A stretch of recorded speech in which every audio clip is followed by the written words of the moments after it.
Alrighty, everyone, welcome very much to my first ever Written Wednesday stream.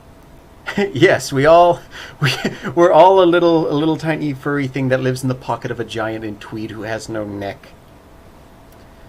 But I would like to, if this receives a positive enough reaction, make this a standard thing that I do every Wednesday or bi-Wednesday-ishly. So, yeah, I will be working on the novel that many of you know I've been working on for soon to be in April, the last 15 years. And once I finish that up, I'll just do other projects similar to that. And no, Nicola, I don't mean bi-weekly. I mean ideally bi-weekly, but I know myself too well, so it'll probably be bi-monthly. But yeah, I'm going to take everyone through the writing process of my stories, give whatever helpful advice I can, and until you guys get sick of me, I'm just going to stare angrily at Microsoft Word. Bi-yearly, says Colby. Yeah, no, you're probably on to something there. Sushimoru, bi-monthly is an ambiguous term. Yeah, it's all relative. Bi-yearly, bicentennially, you know, whatever. We like to mix things up when we're immortal and dressed like we're from the 40s. Do you mean twice a month or every other month? Yes. So, to start off with, I have myself set up with a comfortable little setup of enormous amounts of water,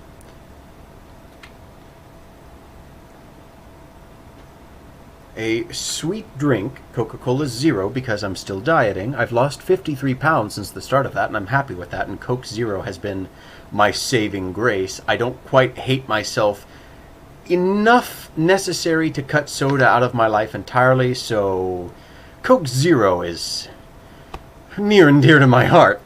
And then we have the Picard Special, Tea Earl Grey Hot. So, I'm going to take a moment right now, and I'd like to ask everybody in the chat, are you a writer, or do you have aspirations for writing? How many projects do you see yourself doing in the future? Nikolai says, I've pretty much replaced all soda with tea and coffee. You are a sad, strange little man, and I feel sorry for you. To infinity. Oh, yes, that will be a staple of this stream. You are going to hear me obnoxiously just slurping at this thermos and going because I don't sweeten it, because that has calories, and that would bring joy to my life, which is a no-no. Sush, I stopped drinking soda like 6 months. Well, good for you. I'm not that sad. I need some joy in my life. Shut up. Yeah, sort of. I have one comic going. Okay.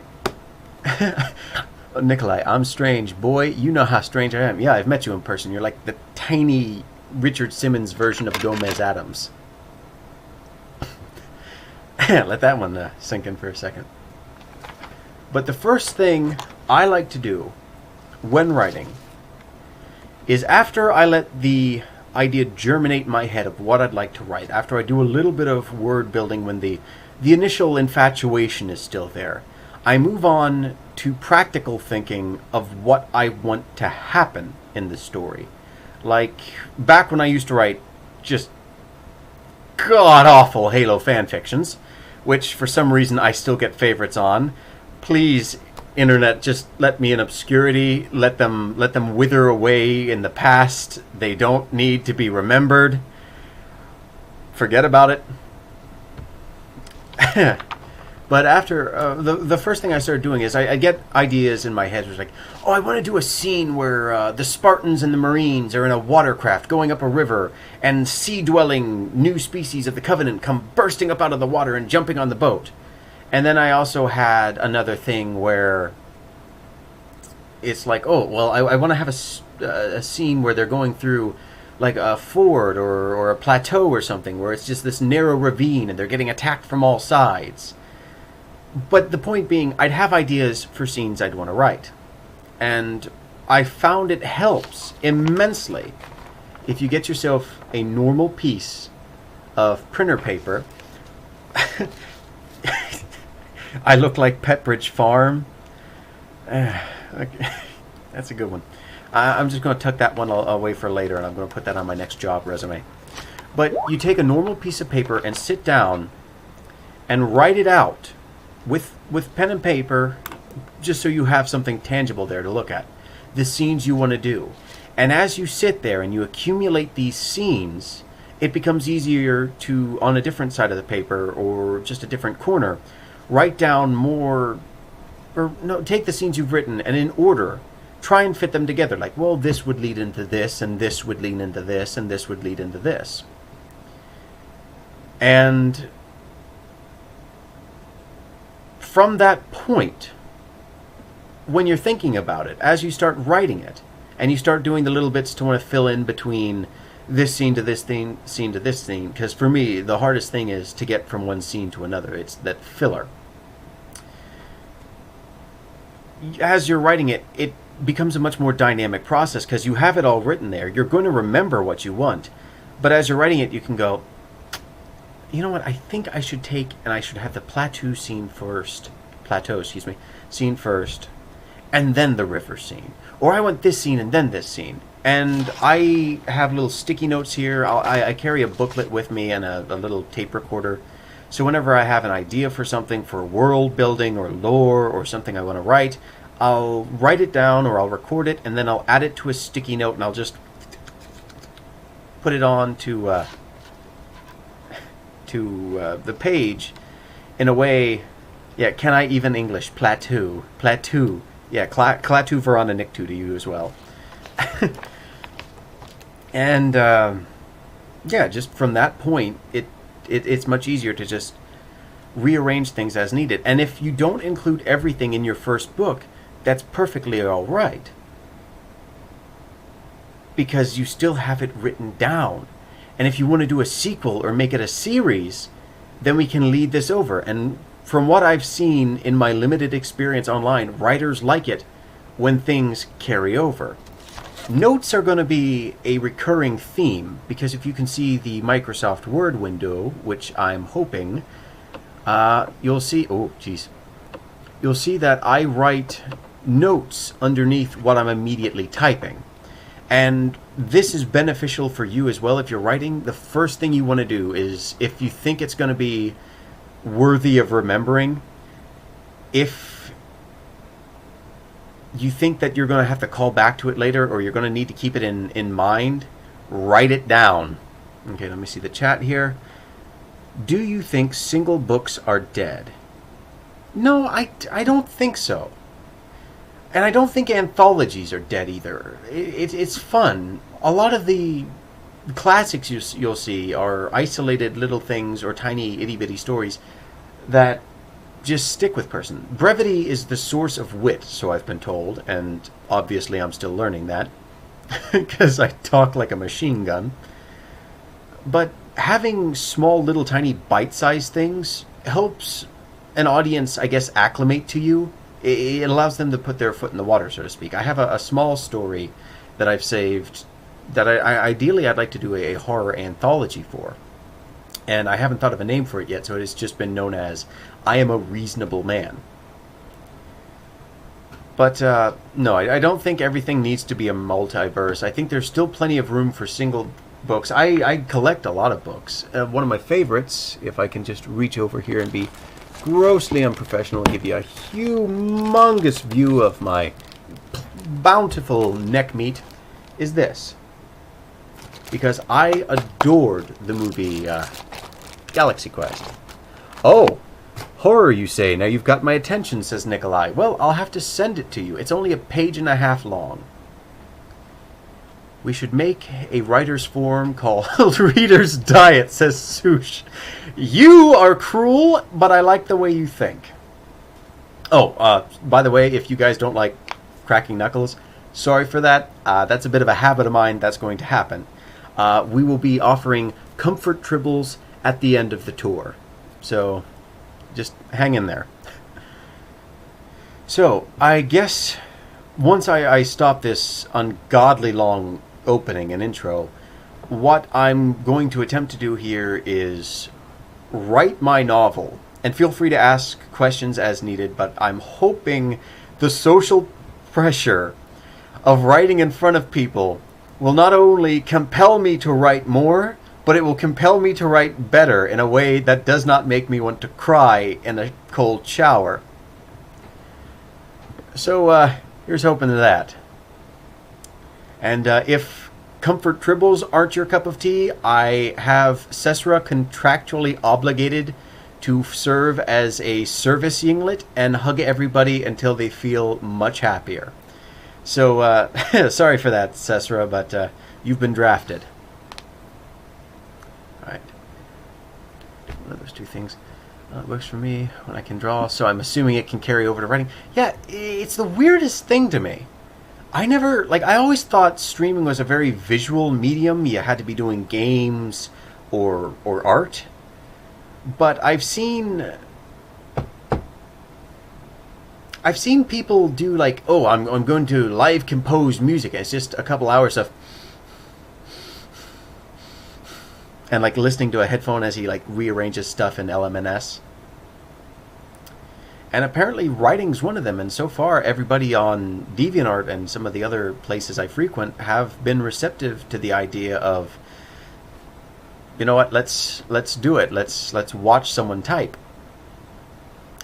So, I am in Act 3 of my story. My story is going to be, and I'll scroll up here so everyone has a look, is going to be a 4-act story, and I set it up like this. I still need to come up with names for the last 3. But the reason I did this is, I guess, because I'm a special little snowflake and I wanted to be unique and different. But I really liked the way Gears of War was set up. If anyone plays the original Gears of War 1, 2, and 3, how, especially 2, I loved 2. But I liked the way they had it set up because it felt like I was participating in this epic, like what is it? The Jason and the Argonauts. Hey, Act 4, says Sush. Act 4 should be called "And Then the Fire Nation Attacked." Don't at me. Sorry, too late, bro. Nikolai says, oh, that's a cool idea. Maybe I should try the same thing with JP's origin story as it still is in the writing process. Oh, yes, by all means. And again, notes. Take notes. Whenever you have an idea, I've heard for an idea vetting process, people will take and they'll just sleep on the idea. And if it carries over to the next day and they still remember it, it's worthy of writing down. And anything else, you shouldn't. But I don't think that's applicable in every situation, because I've had some really good eyes that just and off they fly, and I'm just like, no, trying to remember it for like weeks and months on end, because in that moment it feels brilliant, and then when you get it back you realize, oh yeah, this is a good idea, I like this, I can jump off of this. So be careful with vetting. I guess when it comes to minor details, let them sit and simmer.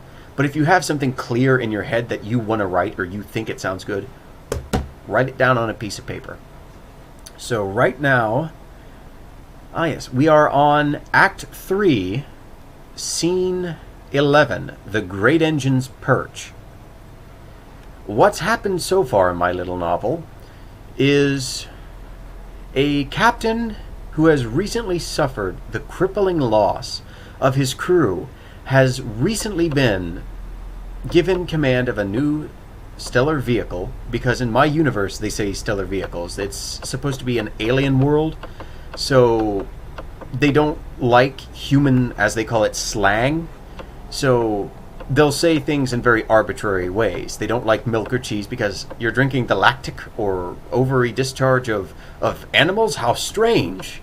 Or, you know, starship. It's not a boat. Why would you call it a ship? You don't call an airplane a sky car. So I throw in little bits like that to want to make it seem strange and weird and alien. But I digress. He's given command of a new stellar vehicle, In the time of an emergency, when an admiral needs this one extra vessel to flesh out the rest of his task group to respond to a foreign threat attacking this near utopian society on this one planet. The near utopian society is the government itself, and then this one planet under human jurisdiction. I warned you about the shriek-ass little bark machines, so just pay no mind to them. This this singular planet is being besieged by one of the nations, not the Fire Nation, outside of this society, and it's up to this captain to try and help stop this invasion and turn this tide before they can make away with this ancient alien artifact that they had been uncovering. Right now, I have just had human commandos drop on scene to want to try and engage in quite vicious combat this alien scourge known as the Rolfians. Now, Nikolai says, an airplane as a sky car, that's what I'm going to refer to tiny planes, and still can call the big ones Airbuses. I'm pretty sure Airbus might strike you with a little copyright claim there.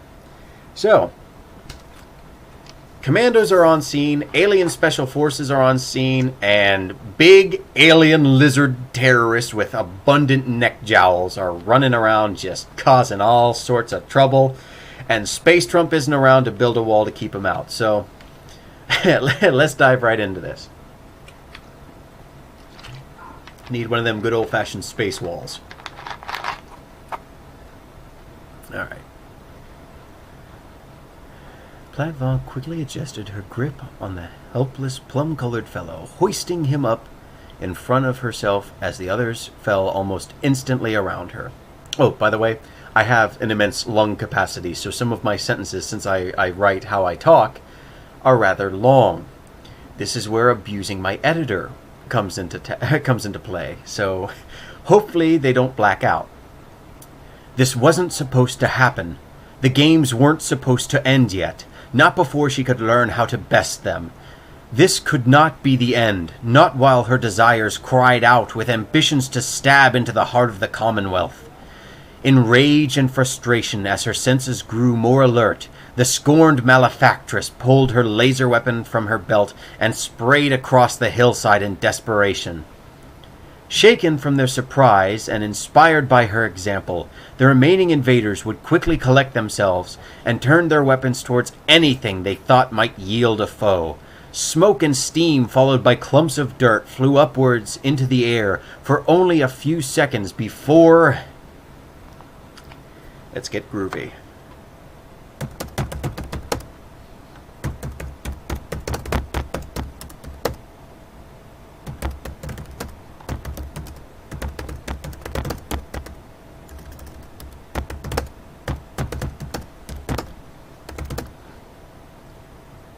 And you're also going to learn that Juicy don't know how to spell so well. Certain words. Reservoir. I'm a freaking genius!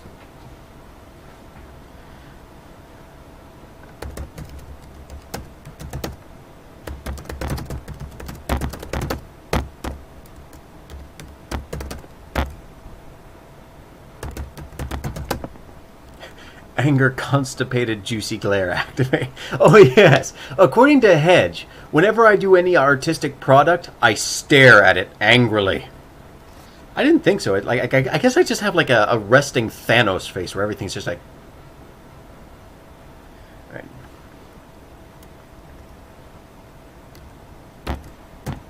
Scourge. Scourge? No. Oh, come on. I know Scourge is a... Not a word. So, chat, what do you think? Scourge. Calling someone a vicious scourge. That's still a word, right? People still say that? That's acceptable in 2019? I'm still a cool guy? That'd be a new way to write. Staring angrily, yeah. You use adjectives way too much. And that you can count on.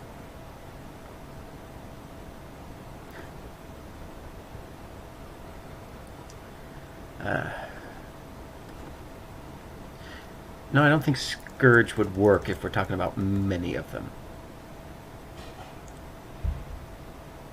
Scourge is the name of a Sonic character. Oh. Laugh it up, Hedge. Laugh it up. I know where you live. And you are small and easily toppled.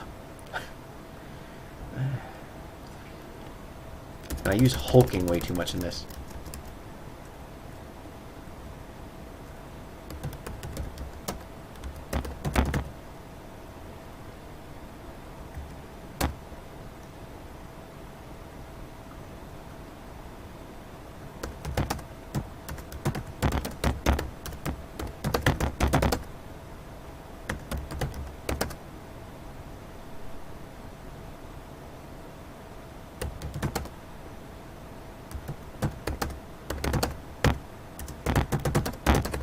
Oh, by the way, the ESG is the Espionage Surveillance Task Group.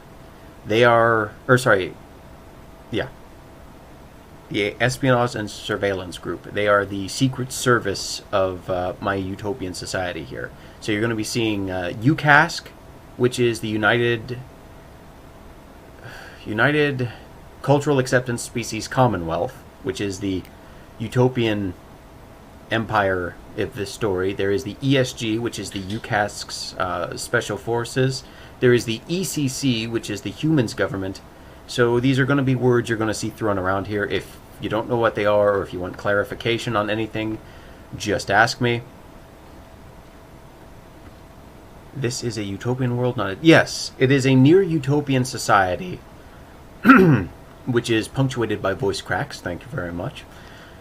Puberty, what's that?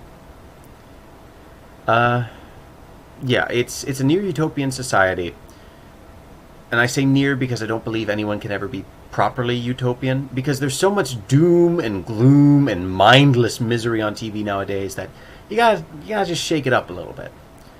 But that being said, I think it can still be interesting, and that doesn't mean there's going to be a lack of conflict.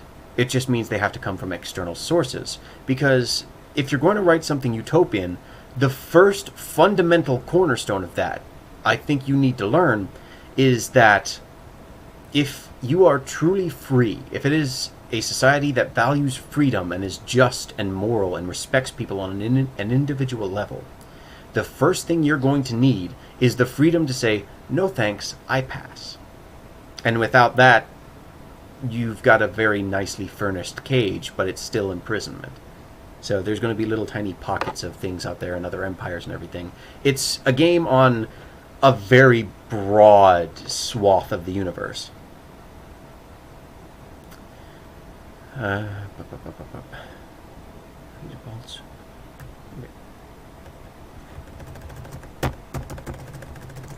By the way, I recommend, if you have one, using a mechanical keyboard. I'm using a laptop keyboard, and I can't tell you how many times that screwed me up. It's so smooth, there's no real good tactile response or feedback. I might as well just be stabbing at a piece of stained glass. And it does affect your work. It's actually slowed down my typing speed significantly. I think I was at like 120 words a minute, and now I'm down to 65.